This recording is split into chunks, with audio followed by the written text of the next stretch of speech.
Corona पर दूसरे अंतर्राष्ट्रीय सम्मेलन में प्रधानमंत्री भी हिस्सा लेंगे। अमेरिकी राष्ट्रपति बाइडेन ने कोरोना संकट पर एक ऑनलाइन सम्मेलन बुलाया, जिसके लिए प्रधानमंत्री मोदी को भी न्योता दिया गया। अयोध्या नगर निगम ने शहर के एक चौराहे का नाम लता मंगेशकर के नाम पर रखने की मंजूरी दे दी। खबर है कि चोट की वजह से आईपीएल से बाहर हुए सूर्य कुमार यादव का अगले महीने दक्षिण अफ्रीका के खिलाफ घरेलू टी20 सीरीज में भी खेलना तय नहीं है।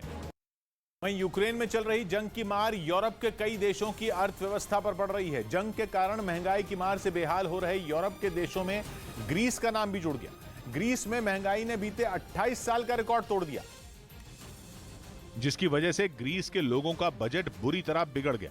अप्रैल में वहां महंगाई की दर 28 साल के बाद डबल डिजिट में पहुंच गई, मतलब 10 के पार रिकॉर्ड की गई। नेचुरल गैस और पेट्रोल की कीमतें तो पहले से आसमान छू रही हैं। अब बाकी चीजों पर भी इसका असर दिख रहा है। खासतौर पर खाने के तेल और सब्जियों की कीमतें ग्रीस समेत पूरे यूरोप में मुसीबत बन चुकी हैं। सुपरमार्केट में खरीदारी करने पहुंच रहे लोग कीमत देखकर हैरान हो रहे हैं। दावा तो यह है कि खाने पीने से जुड़े ज्यादातर कारोबार भी ठप पड़ चुके हैं और ग्रीस समेत यूरोप के ज्यादातर देश बढ़ती महंगाई के आगे लाचार दिख रहे हैं। ग्रीस की सरकार की तरफ से दिए गए आंकड़ों के मुताबिक वहां अप्रैल में सालाना आधार पर महंगाई 10% से ज्यादा बढ़ गई, जो कि पिछले 28 साल का रिकॉर्ड बताया जा रहा है। 28 साल में महंगाई में इतना बड़ा उछाल पहले कभी नहीं आया था। इससे पिछले महीने मतलब मार्च में भी महंगाई वहां के लोगों की कमर तोड़ रही थी। उस वक्त सालाना आधार पर महंगाई 8.9% बताई गई थी और हैरानी की बात यह है कि वो भी 27 साल पुराना रिकॉर्ड टूटा था। यानी 2 महीने से ग्रीस में रिकॉर्ड तोड़ महंगाई है और आगे भी इसके कम होने के आसार नहीं। इस बार के जो आंकड़े हैं वो वहां की सरकार से ज्यादा पब्लिक के होश उड़ाने वाले हैं, क्योंकि जिन चीजों के दाम सबसे ज्यादा बढ़े हैं वो पब्लिक की रोजमर्रा की जरूरतें, जिनके बिना गुजारा मुमकिन ही नहीं। जैसे खाना बनाने का तेल 22% महंगा हो गया, मांस 14% महंगा हो गया, सब्जियां 13% महंगी हो गई। लेकिन यह हालत अकेले ग्रीस की नहीं है, बल्कि पूरे यूरोप में महंगाई ने आग लगा रखी है। यूक्रेन को यूरोप का ब्रेड बास्केट कहा जाता था, क्योंकि यूक्रेन से ही अनाज और खाने पीने का ज्यादातर सामान पहुंचता था।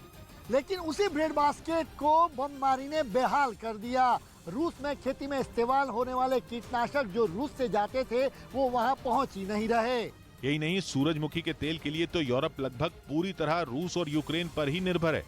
यानी इंपोर्ट आधा हो गया और जो यूरोप में उगाया जा रहा था उसकी लागत कई गुना बढ़ गई। जर्मनी, इटली और स्पेन जैसे बड़े देशों में तो पैनिक बाइंग शुरू हो गई थी, जिसे काबू में करने के लिए कई सुपरमार्केट को सख्ती करनी पड़ी।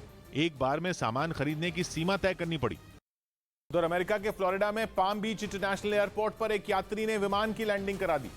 बताया गया कि वो यात्री अपनी गर्भवती पत्नी से मिलने द बाहामास से फ्लोरिडा जा रहा था, लेकिन बीच रास्ते में अचानक विमान के पायलट की तबीयत बिगड़ गई और वो बेहोश होकर गिर गया।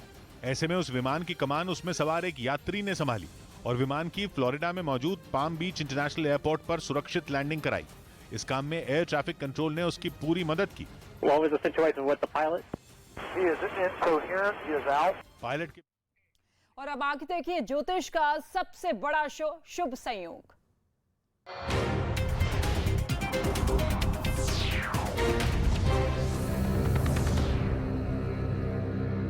उन्हें धीमी आवाज में भाषण देते सुना गया था। उस दौरान शी बीच बीच में खांस भी रहे थे, जिसके बाद से चीन के राष्ट्रपति के सेरेब्रल एन्यूरिज्म से जूझने की आशंका और बढ़ गई थी, क्योंकि इस दिमागी बीमारी में इंसान की दिमाग की नसें कमजोर